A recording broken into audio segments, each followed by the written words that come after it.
Welcome to question 7 of the 2010 Mathematical Methods Exam 2. In this video we will be looking at the solution for this question. A reminder that this video is in no way endorsed by VCAA. And now before we move on to the question, I'd just like to point out that the use of a CAS calculator may assist in answering this question. However, there are significant aspects of the question that need to be done without a calculator first before that can be used. So for question 7, it says the simultaneous linear equations, which are given by m subtract 1 times x plus 5y equals 7 and 3x plus m subtract 3y equals 0.7m, have infinitely many solutions for one of the following options.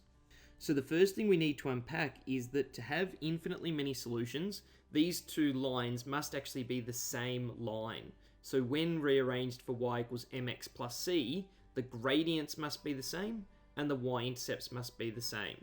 So we should be able to use that concept to help answer this question. So the next thing I'm going to do is I'm going to take this first equation, which I've just underlined in green, and we're going to rearrange that for y equals. So to start with, I'll leave the 5y on the left-hand side, and I'm going to subtract across the term involving x. So on the right-hand side, I'll now have negative bracket m subtract 1 times x, and there'll still be that plus 7 there. Then to get y by itself, I'm just going to divide by 5. So therefore, y is going to equal, and at the same time of dividing by 5, I may just simplify this slightly. So the negative bracket m subtract 1 could actually be written as negative m plus 1, and then we divide that by 5, and that's the coefficient of x. That's the thing that's multiplying x in this rule. And then we'd still have the plus 7, but it's also divided by 5, so the y-intercept for this first line is going to be 7 over 5. So now we'll just do the same thing and rearrange the second equation, which I'm underlining in purple, so that we have y equals.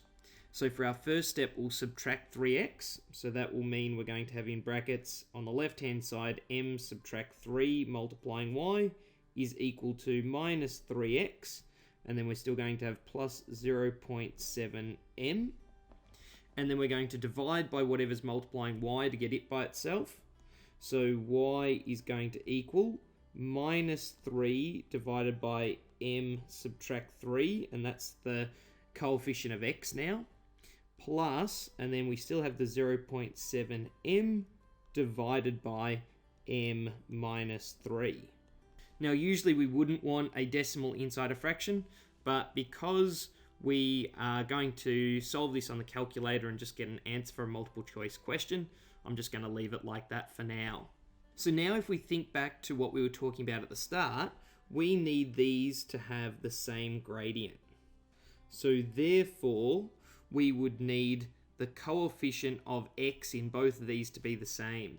So from our first rearrangement, we had negative m plus 1 divided by 5 as the coefficient of x, and we're going to need that to equal the coefficient in the second equation, which was minus 3 divided by m subtract 3. And now this is where we could use a calculator to help us.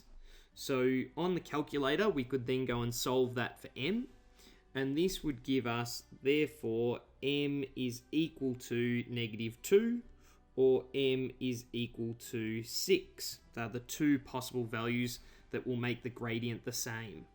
The second thing we needed was the same y-intercepts. So therefore, looking at the two equations that we rearranged for y equals, we will need 7 over 5, which is the y-intercept of that first line, to be equal to the y-intercept of the second line, which was 0.7m divided by m subtract 3. Once again, we can use the calculator to solve that for us. So that would give us only one solution, and that is m equals 6.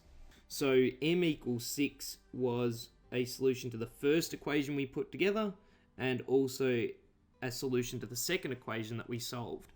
So that means that the answer to this question is D, and that is that we will have infinitely many solutions for that system of simultaneous equations when m equals 6 only.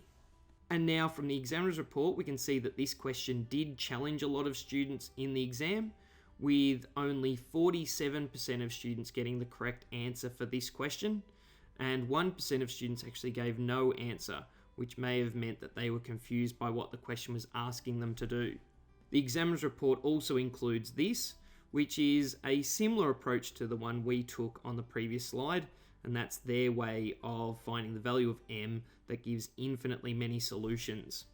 And they also talk about that this has to represent the same answer line, or in other words, those two equations have to represent the same line on a Cartesian plane.